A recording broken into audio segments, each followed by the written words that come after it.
ശ്രീ അനിൽ വിളയിൽ BHP നിരന്തരം കേന്ദ്ര അന്വേഷണം ആവശ്യപ്പെടുന്നുണ്ട് ഈ വിഷയത്തിൽ. എനിക്ക് തോന്നുന്നു ഇത്തരത്തിലുള്ള സാഹചര്യത്തിൽ ഇങ്ങനെ ഉത്തരം കിട്ടാത്ത ഒരുപാട് ചോദ്യങ്ങളുണ്ട്. ഇപ്പം മുഖ്യമന്ത്രി പറയുന്നത് ഇതിന് പിന്നിൽ ഗൂഢാലോചനയാണ്. നിങ്ങളുടെ ഉദ്ദേശം, അതായത് പോറ്റി ഉപയോഗിച്ച് ചിലർ കളിക്കുന്ന ഉദ്ദേശം ഈ ആഗോള അയ്യപ്പ സംഘം അങ്ങ് തകർത്തേക്കാം എന്ന് കരുതിയിട്ടാണ് എന്നൊക്കെയാണ് മുഖ്യമന്ത്രിയുടെ നെറേറ്റീവ്. പക്ഷേ എന്താണ് ഇവിടെ സംഭവിക്കുന്നത്? തെളിവുകൾ നമ്മുടെ മുന്നിലുണ്ട്, വെളിപ്പെടുത്തലുകൾ നമ്മുടെ മുന്നിലുണ്ട്. ഈ മുഖ്യമന്ത്രിയും ഇപ്പോൾ ഈ ചർച്ചയിൽ പങ്കെടുക്കുന്ന ഹസ്കറും ഒക്കെ പറയുന്നത് കേട്ടാല് പമ്പയിൽ നടന്ന യാതൊരു ശോഭയും ഇല്ലാത്ത സംഗമത്തിന്റെ ശോഭ കെടുത്താൻ വേണ്ടി ആരൊക്കെയോ ഇറങ്ങി പുറപ്പെട്ടു എന്നാണ് ഹസ്കർ പറയുന്നത്. ഈ കേസുമായി ബന്ധപ്പെട്ട നാൾ വഴികൾ ശ്രീ ഹസ്കർ ഒന്ന് പരിശോധിച്ചു നോക്കണം. ശബരിമലയുമായി ബന്ധപ്പെട്ട വികസനത്തിനെന്ന് പറഞ്ഞ് നടന്ന ആഗോള മുതലാളിത്ത സംഗമം ഈ നടന്ന തീയതി സെപ്റ്റംബർ മാസം 20-ാം തീയതിയാണ്. സെപ്റ്റംബർ മാസം 7-ാം തീയതിയിലെ ചന്ദ്രഗ്രഹണ ദിവസം പണ്ട് ഇങ്ങനെ തന്നെയാണ്. ഈ മോഷണം നടക്കാനൊക്കെ തെരഞ്ഞെടുക്കുന്ന തീയതി ഗ്രഹണ ദിവസമായിരിക്കും, അന്ന് വെളിച്ചം കുറവായിരിക്കും. അത്തരത്തില് ചന്ദ്രഗ്രഹണ ദിവസമാണ് ഈ ഉണ്ണികൃഷ്ണൻ പോറ്റിയുടെ നേതൃത്വത്തില് ദേവസ്വത്തിലെ വലിയ തിരുട്ട് കള്ളന്മാരെല്ലാം കൂടെ ചേർന്നുകൊണ്ട് ചെമ്പുപാളിയോ സ്വർണ്ണപ്പാളിയോ എന്താണെങ്കിലും ഇളക്കി എടുത്തുകൊണ്ട് പോയത്. 8-ാം തീയതി ശബരിമലയിലെ സ്പെഷ്യൽ കമ്മീഷണറായിട്ടുള്ള ജില്ലാ ജഡ്ജി ഹൈക്കോടതിയിൽ ഈ വിവരം അറിയിക്കുന്നു. അതിനുശേഷമാണ് ഈ കേസുകളെ പൊതുസമൂഹം അറിയാൻ തുടങ്ങിയത്. അതിനുശേഷം 10-12 ദിവസങ്ങൾക്ക് ശേഷമാണ് പമ്പയിൽ ആഗോള മുതലാളിത്ത സംഗമം നടന്നത്. അങ്ങനെ വരുന്ന സാഹചര്യത്തിൽ എങ്ങനെയാണ് പമ്പയിൽ നടന്ന ഈ സംഗമത്തിന്റെ ഈ ശോഭ കെടുത്തുന്നു എന്ന് മുഖ്യമന്ത്രി പറഞ്ഞത് നമുക്ക് മനസ്സിലാവുന്നില്ല. ഈ കേസ് വിശ്വഹിന്ദു പരിഷത്ത് ഉൾപ്പെടെയുള്ള ഇടതുപക്ഷ സംഘടനകൾ എന്തുകൊണ്ടാണ് ഈ കേസ് CBI പോലുള്ള ഏജൻസി അന്വേഷിക്കണമെന്ന് പറയുന്നതിന്റെ കാരണം നമ്മളൊന്ന് പരിശോധിക്കേണ്ടതുണ്ട്. ഇന്ന് ബെല്ലാരി സ്വദേശിയായിട്ടുള്ള ഗോവർദ്ധൻ, ബാംഗ്ലൂർ സ്വദേശിയായിട്ടുള്ള ഉണ്ണികൃഷ്ണൻ പോറ്റി, ചെന്നൈയിലെ സ്മാർട്ട് ക്രിയേഷൻസ്, ഹൈദരാബാദിലെ ചില സ്ഥാപനങ്ങൾ തുടങ്ങിയവയൊക്കെ തന്നെ ഈ കേസ് യഥാർത്ഥത്തിൽ സത്യസന്ധമായി അന്വേഷിച്ചാൽ പ്രതിസ്ഥാനത്ത് വരുന്നവരാണ് എന്ന് പൊതുസമൂഹത്തിലെ അരിയാഹാരം കഴിക്കുന്ന എല്ലാ മലയാളികൾക്കും അറിയാവുന്ന കാര്യമാണല്ലോ. അപ്രകാരമുള്ള സ്ഥലങ്ങളിലേക്ക്, ബെല്ലാരിയിലേക്കും ചെന്നൈയിലേക്കും ഹൈദരാബാദിലേക്കും ബാംഗ്ലൂരിലേക്കും ഒക്കെ അന്വേഷണം ചെല്ലുകയും അവിടുന്ന് രേഖകൾ പിടിച്ചെടുക്കുകയും അവിടുന്ന് മെറ്റീരിയൽ ഒബ്ജക്റ്റ് റിക്കവർ ചെയ്തെടുക്കുകയും ചെയ്യണമെങ്കിൽ ഈ കേരളത്തിലെ വെങ്കടേഷോ ശശിധരൻ എന്ന് പറയുന്ന SPO വിചാരിച്ചാൽ ഒരു കാലത്ത് നടക്കില്ല എന്നുള്ളത് എല്ലാവർക്കും അറിയാം.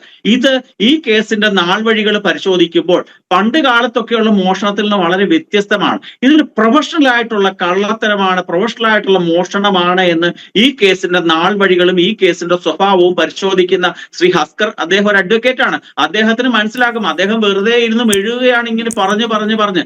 നമ്മൾ ശ്രദ്ധിക്കേണ്ടത് ഭാരത കേസരിയായ മന്നത്ത് പത്മനാഭൻ ഇരുന്ന ഒരു കസേരയിലാണ് ഒരു കള്ളക്കുറുക്കനായിട്ടുള്ള ഈ പത്മകുമാറും കള്ളക്കുറുക്കന്മാരായ പത്മകുമാറും ഈ PS പ്രശാന്തും ഇരിക്കുന്നത്.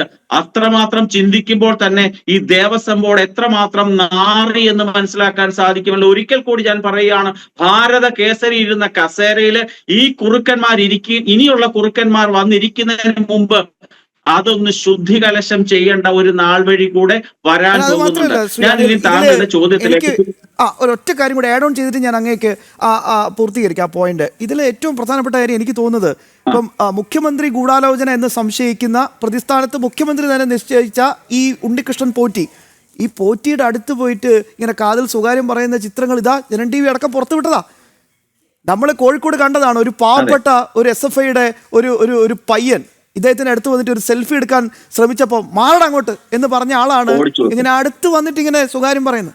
അപ്പൊ ഈ നെറേറ്റീവും ഗൂഢാലോചന ആരാണ് ഉണ്ടാക്കുന്ന ഒരു ചോദ്യമുണ്ട്. അതെ, നമ്മുടെ കേരള രാഷ്ട്രീയത്തിനെ പറ്റി പഠിക്കുന്ന ഏത് വ്യക്തികൾക്കും മനസ്സിലാവുന്ന ചില കാര്യങ്ങളുണ്ട്. കഴിഞ്ഞ കുറേയേറെ കാലമായി കേരളത്തിൽ വിവാദം സൃഷ്ടിച്ച ചില കേസുകൾ ഉണ്ടല്ലോ. മണിച്ചന്റെ മാസപ്പടി ഡയറി തുടങ്ങി സരിതാ നായരുടെ കേസ്, സ്വപ്ന സുരേഷിന്റെ കേസ് വരെയുള്ള എല്ലാ കേസുകളിലും ഉദ്യോഗസ്ഥന്മാരെയും രാഷ്ട്രീയ നേതാക്കന്മാരെയും ഒക്കെ തന്നെ പ്രതിസ്ഥാനത്ത് നിർത്തിയിട്ടുണ്ട്. ചർച്ചകളിൽ കൂടി ഒക്കെ തന്നെ നമ്മൾ മണിച്ചന്റെ മാസപ്പടി കേസിലേക്ക് പോകുമ്പോൾ, അതിന്റെ നാൾ വഴികളിലേക്ക് പോകുമ്പോൾ മനസ്സിലാകുന്ന ഒരു വ്യക്തിത്വമുണ്ട്, ശ്രീ കടകംപള്ളി സുരേന്ദ്രൻ.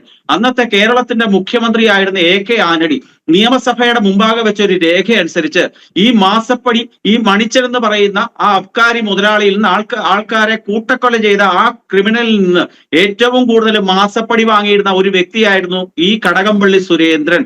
അതേപോലെ തന്നെ അക്കാലത്തെ ഇടതുപക്ഷത്തിന്റെ ഡെപ്യൂട്ടി സ്പീക്കർ ആയിരുന്ന ഒരു സ്ത്രീയും, അവർ മരിച്ചു പോയത് കൊണ്ട് ഞാൻ പേര് പറയുന്നില്ല, ഈ രണ്ടുപേരാണ് ഏറ്റവും കൂടുതൽ കൈക്കൂലി വാങ്ങിയത്. ആ കേസ് എവിടെ പോയി മറഞ്ഞു?